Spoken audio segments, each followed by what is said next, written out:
My entire college existence hinged on a single desperate lie, that I was unequivocally 100% straight. A lie I was maintaining with the structural integrity of a wet paper towel. And my roommate, John, was a one-man wrecking ball aimed directly at my flimsy defenses. But the real threat wasn't the human golden retriever who wanted to make me his personal teddy bear. No, the real danger was quiet, broody, and currently had me pinned against a grimy bar hallway wall. His name was Mike, and he tasted of cheap beer and a secret I was never supposed to know. To understand how I ended up here, with my heart trying to beat its way out of my ribcage and my so-called straight guy shield about to shatter everything, we have to go back to the very beginning. To day one in the cramped, four-man cell they called a dorm room. I arrived with modest expectations for my freshman year. Pass my classes, avoid the freshman 15, and navigate communal living without contracting a rare fungus or losing my mind. The room itself was a monument to budget cinder blocks and questionable life choices. I was prepared for the symphony of snores, the mountains of laundry that could achieve sentience, the lingering scent of stale pizza. What I was not prepared for was John. He was built like a linebacker who had decided his true calling was to be a professional hugger. A mountain of muscle and relentless enthusiasm. He descended upon me the second I dropped my bags, his smile so wide it looked like a dental advertisement. Within 5 minutes, he'd slapped my shoulder with enough force to realign my spine and christen me Jackie. I'm 5'9" and constructed primarily of sharp angles and anxiety. I was a twig in the path of a human hurricane. His campaign of affectionate terrorism started subtly. An arm slung around my shoulders while we watched TV. A casual ruffling of my hair. Just bonding, Jackie. He'd boom, his grin unwavering. Bonding, my ass. I'd spent enough time lurking on the dark corners of the internet to recognize the signs. This wasn't bro bonding. This was the opening scene of a rom-com where I was the unwilling, bewildered love interest. By day 3, I had developed a sixth sense for his proximity, dodging his unsolicited hugs like they were incoming projectiles. My life became a strategic game of avoidance. I'd invent late-night study sessions, hiding out in the student lounge scrolling through memes until my eyes burned, all to avoid returning to the room until he was safely unconscious. Tonight was no different. I crept in around 11, hoping for the sweet silence of a sleeping dorm. The room was mostly quiet. Tom, our resident film aficionado and professional cynic, was hunched over the eerie glow of his laptop. His face illuminated in a way that suggested he was watching something that would scar a lesser man. He didn't look up. The fourth member of our chaotic quartet, Mike, was a silent enigma. He was propped up against his pillows, absorbed in a thick paperback, an aura of serene indifference radiating from him. Mike was the antidote to John. Tall, lean, with an expression permanently etched with mild disapproval. He was like a grumpy cat reincarnated as a college student. He hadn't tried to hug me or nickname me, which, by dorm standards, made him a saint. He was, by a massive margin, the least annoying person in the room. My hope for a peaceful entry was shattered the moment I crossed the threshold. Jackie, there you are, man. I was worried sick. John's voice, a saccharine sing-song that made my skin crawl, echoed in the quiet room. He was sprawled on his bed, shirtless, his phone discarded. The way his face lit up when he saw me was the kind of look you give a pizza delivery guy after a 12-hour fast. I froze mid-step, clutching my backpack to my chest like a riot shield. Library, I mumbled, attempting a wide, cautious arc toward the safety of my own bed. Midterms, you know. From his corner, Tom let out a derisive snort. Studying? My Snapchat feed says you were perfecting the dog filter an hour ago. I shot him a look that could kill small animals. Shut up, Tom. John, however, was oblivious. He was already sitting up, patting the empty space on his mattress beside him. It was a clear invitation to cuddle up and whisper secrets, a prospect more terrifying than any midterm. I've seen this movie before. It starts with sharing a bed, and before you know it, you're sharing a toothbrush and picking out matching sweaters. Not on my watch. So, Jackie, he purred, leaning forward with an unnerving intensity. Tell me all about your day. I'm all ears. And then he did it. He winked. A full-on, deliberate, sparkly-eyed wink. My internal straight guy alarm system went from a quiet hum to a full-blown, screaming siren. No heterosexual man winks at another heterosexual man unless he's trying to signal a secret plan or has a severe neurological disorder. John was not a spy. I was scrambling for an excuse. A sudden bout of explosive diarrhea, an urgent need to alphabetize my sock drawer, when he dropped the bomb. Oh, by the way, my bed's kinda wet. He said it with such casual innocence. Spilled a whole energy drink on it. Total disaster. Mind if I crash with you tonight? The air I was breathing turned to cement in my lungs. I made a sound that was half choke, half squeak. Wet? Your bed is wet? My voice cracked, catapulting me back to the horrors of puberty. Tom's eyebrows disappeared into his hairline. Even Mike, the unshakable statue, lowered his book a fraction of an inch, his dark eyes flickering toward the unfolding disaster. John just nodded, his expression a perfect mask of blamelessness. Yeah, man. Total accident. Your bed's dry, right? We can squeeze. He was already reaching for his pillow, the distance between our beds shrinking at an alarming rate. My mind was a flashing red light of panic. Squeeze. With him. A 6'3" wall of muscle who called me Jackie like we were on our honeymoon. Absolutely not. No way. The words flew out of my mouth before I could stop them. I scrambled backward, nearly tripping over my own feet. My bed's a twin. You're enormous. You'll flatten me. I was flailing, my excuses getting more pathetic by the second. John's face crumpled. He actually pouted, his lower lip jutting out like a child denied candy. Ah, come on, Jackie.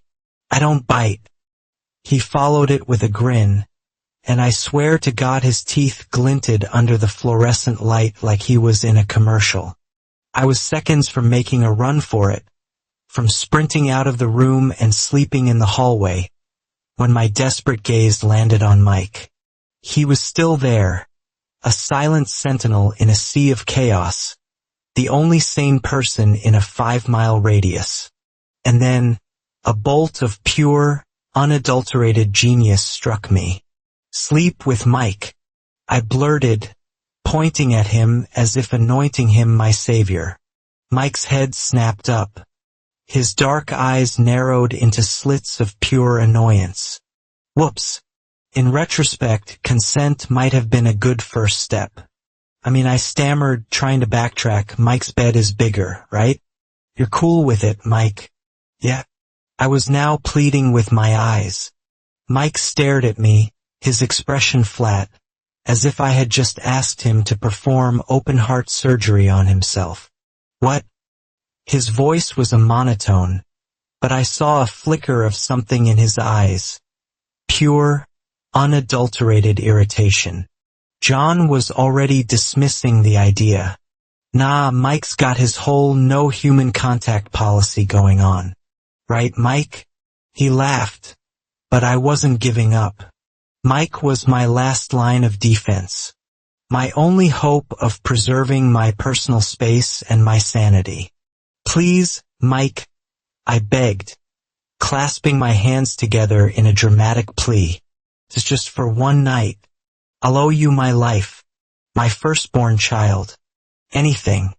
I was laying it on thick, deploying my best lost puppy expression, which I'm sure looked more like a terrified chihuahua. He let out a long, suffering sigh, a sound that conveyed the weight of the entire world's inconveniences resting squarely on his shoulders. He shut his book with a definitive thud. Fine, he muttered, the word sounding like it was physically painful to say. But don't hog the blanket. He shifted over, creating a sliver of space. I could have kissed him. Platonically, of course. Obviously. I scrambled onto the bed before he could change his mind, ignoring John's disappointed man from across the room. Problem solved. I announced, my voice a little too bright, a little too cheerful. John sulked for another minute before flopping back onto his own bed, muttering about the death of bro bonding. Tom was snickering into his laptop, probably live blogging the entire pathetic soap opera. I didn't care. I was safe. Mike's bed smelled like fresh cotton and a subtle, almost minty soap, a clean, grounding scent that was the complete opposite of the chaos John radiated. He was lying rigidly on his back, arms crossed over his chest, staring at the ceiling as if it held the secrets to the universe, or perhaps, as if he were meticulously planning my demise. I curled up on the very edge of the mattress, maintaining a demilitarized zone of at least 12 inches between us. No mixed signals tonight. So, thanks, I whispered into the darkness, feeling like the world's biggest loser. He didn't even look at me. Don't make this a habit, he said, his voice a low rumble. And stop squirming. You're shaking the whole bed. I'm not squirming, I protested, but I immediately went rigid, clutching the edge of the blanket like a life raft. He let out a soft huff of air, and for a split second, I thought I saw the corner of his mouth twitch into a smirk. It was gone so fast I convinced myself I'd imagined it. Across the room, John was already snoring, a sound like a faulty engine. I was wide awake, hyper-aware of the steady rhythm of Mike's breathing beside me. This guy, my silent, grumpy roommate, was my best defense. He was the ultimate straight guy shield. As long as I stuck with him, I could survive this. I closed my eyes, trying to force sleep to come. I had no idea that my shield was about to become the most complicated part of my life. The next morning, the underwear incident commenced. The air in the dorm was thick with the aftermath of John's snoring and Tom's all-night screen gazing.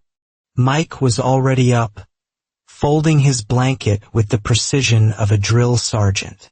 I, on the other hand, had left a small puddle of drool on his pillow. I slid off his bed with a mumbled thanks, which he acknowledged with a grunt. He was already back to his book, a fortress of literature separating him from the rest of us. John, however, was awake and operating at full, terrifying capacity. "Morning, Jackie," he boomed, delivering a slap to my back that sent me stumbling forward. "Sleep well with Mikey over there?" From across the room, without even looking up from his page, Mike's voice cut through the air, sharp and cold. "Don't call me Mikey." I shot John a glare and grabbed my towel, my only thought a long, hot shower to wash away the lingering stress of the previous night. But John wasn't finished. He was now tearing through his dresser drawers, creating a vortex of socks and t-shirts. "Yo, Jackie, you seen my boxers?" he asked, holding up a single, sad-looking sock. I swear I had a clean pair, but they vanished. I froze, my towel clutched in a death grip. "Your boxers?" Why in God's name would I know where your underwear is? My voice climbed an octave, betraying my panic. Tom, ever the helpful commentator, cackled from his bed. Maybe they escaped, John. Heard they couldn't handle your laundry hygiene. Ignoring him, John turned to me, his face a mask of pitiful desperation. Seriously, man, I'm all out. Can I borrow a pair of yours? Just for today. The world tilted. Borrow my boxers? The question hung in the air, so absurd, so invasive, that I felt my face flush a violent shade of red. This was a line, a sacred boundary. I'd read the fanfiction. This is how it starts. First, it's boxers. Then he's accidentally wearing my favorite hoodie and calling me babe in front of the whole cafeteria. Come on, Jackie. Be a bro, he pleaded, stepping closer, his puppy dog eyes working overtime. My brain was screaming mayday. No way, I said, backing away until I bumped into Mike's bed. My size won't fit you. They'd be too tight. It was a flimsy excuse, but it was all I had. John just laughed, flexing a bicep. Tight? I can handle tight. Let's see him. He was reaching for my dresser, and I was about to body check him when that familiar bolt of desperate inspiration struck again. I spun towards Mike. Borrow Mike's. Mike's book slammed shut with a crack like a gunshot. He fixed me with a stare that could freeze hell over. You're kidding, he said, his voice dangerously flat. John was already shaking his head. Nah, Mike's too fancy. Bet his boxers are monogrammed or something. Please, Mike, I whispered, my hands clasped together. You're my only hope.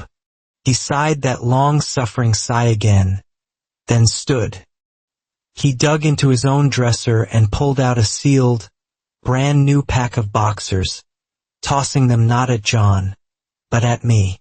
For you, he muttered, his tone leaving no room for argument. Not for him. Don't make this weird. I caught the package like it was a holy relic and shoved it into John's hands. See? Problem solved. John grumbled about me being no fun, but he took them and trudged to the bathroom. Crisis averted. I collapsed onto my bed, my heart still racing. You owe me, Mike said from behind his book. Big time, I agreed. You're a lifesaver. Later, trying to repay my debt, I dragged him to the dining hall for breakfast. As we walked, a stray thought hit me. Hey Mike, I asked, trying to sound casual. How'd you know what size to get? He didn't miss a beat, his eyes fixed straight ahead. Guessed, he said simply. You're not that hard to figure out. I laughed it off, but a strange warmth spread through my chest. It was probably just hunger. It had to be. The escalating absurdity reached its peak during the Great Shower Showdown. After a brutal gym class, we were all desperate to wash off a gallon of sweat, but an RA announcement informed us the water was being shut off in 20 minutes. For sweaty guys, one tiny shower stall. It was a recipe for disaster. John, of course, saw an opportunity. Yo, Jackie, wanna share the shower? Save time, you know. He winked. Again. The wink. I would rather bathe in acid. No way. I yelped, backing away. You're a human wall. You'd hog all the water. It was a terrible excuse. John just flexed. I'll make room, Jackie. He was advancing and I was cornered. My eyes darted to my savior, who was trying to pretend he didn't exist, headphones firmly in place. Mike, I shouted a little too loud. I'll shower with you. You're skinnier. More water for me. Mike pulled off his headphones, his face a perfect picture of annoyance. John looked like I just kicked his puppy. Mike? Really? He whined. But I was already pleading with Mike. my eyes wide with desperation. "Please, dude, save me." He sighed, the sigh that was becoming the soundtrack to my life, and grabbed his towel.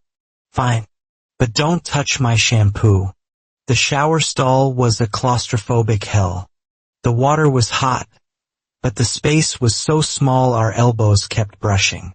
Mike stood facing the wall, his shoulders rigid. I tried to fill the awkward silence. "So, Jim was brutal, huh?" He grunted.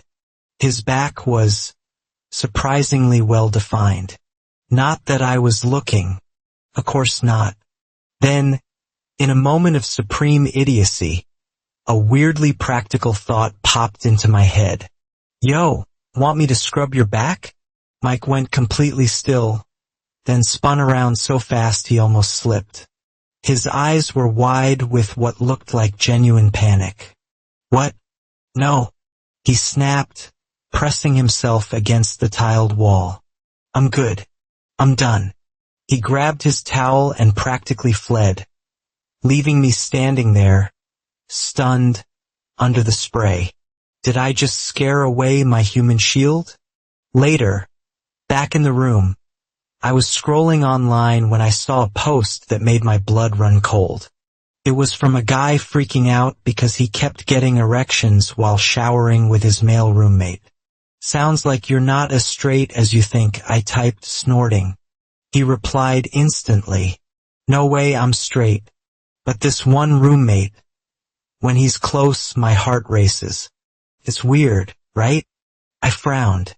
That sounded uncomfortably familiar. I typed back, "Sounds like a crush, bro," and quickly shut my phone. It was nothing.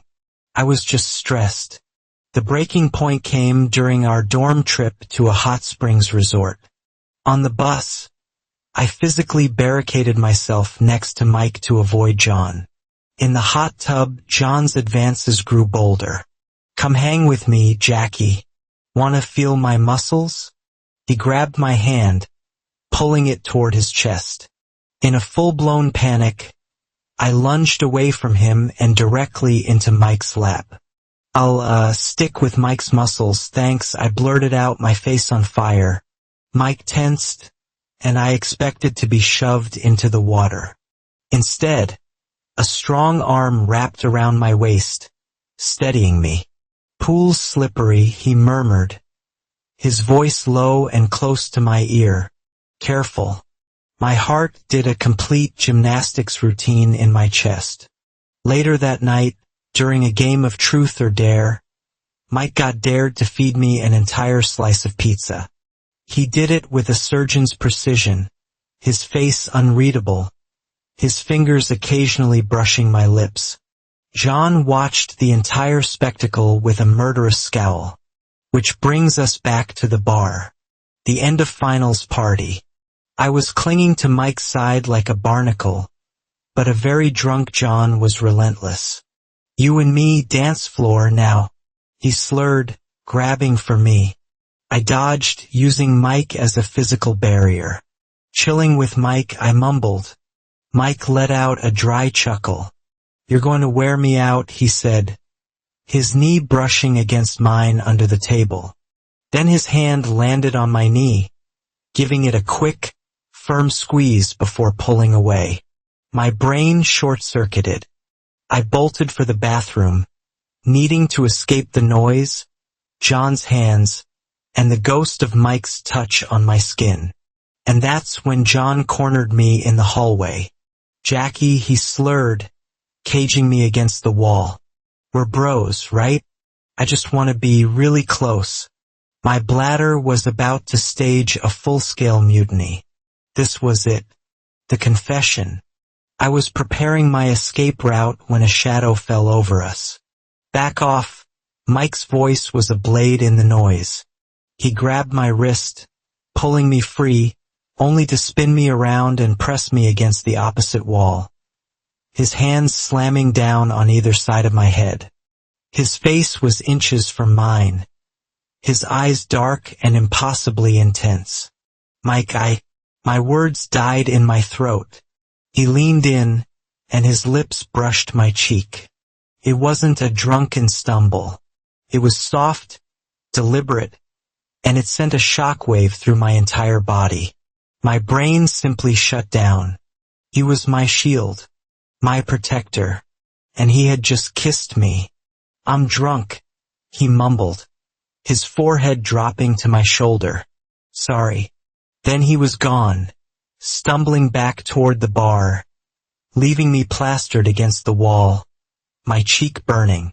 Now we're at his house for Christmas break, a trip planned weeks ago to escape John's holiday schemes. His parents, unaware of the drama, decided we should share a room. So here I am, lying in his bed, the memory of that kiss playing on a relentless loop in my head. He's across the room, acting as if nothing happened. On my phone, I see an update from the shower guy. Told my roommate I like him. He didn't run. We're together now. The words blur. Together. Just like that. I look at Mike, at the sharp line of his jaw in the lamplight, and the question tumbles out of my mouth before I can stop it, loud and clumsy in the quiet room. "Yo, Mike, what's it feel like to like a guy?" He looks up, his eyes locking with mine, his expression a mask of shock and something else I can't quite decipher.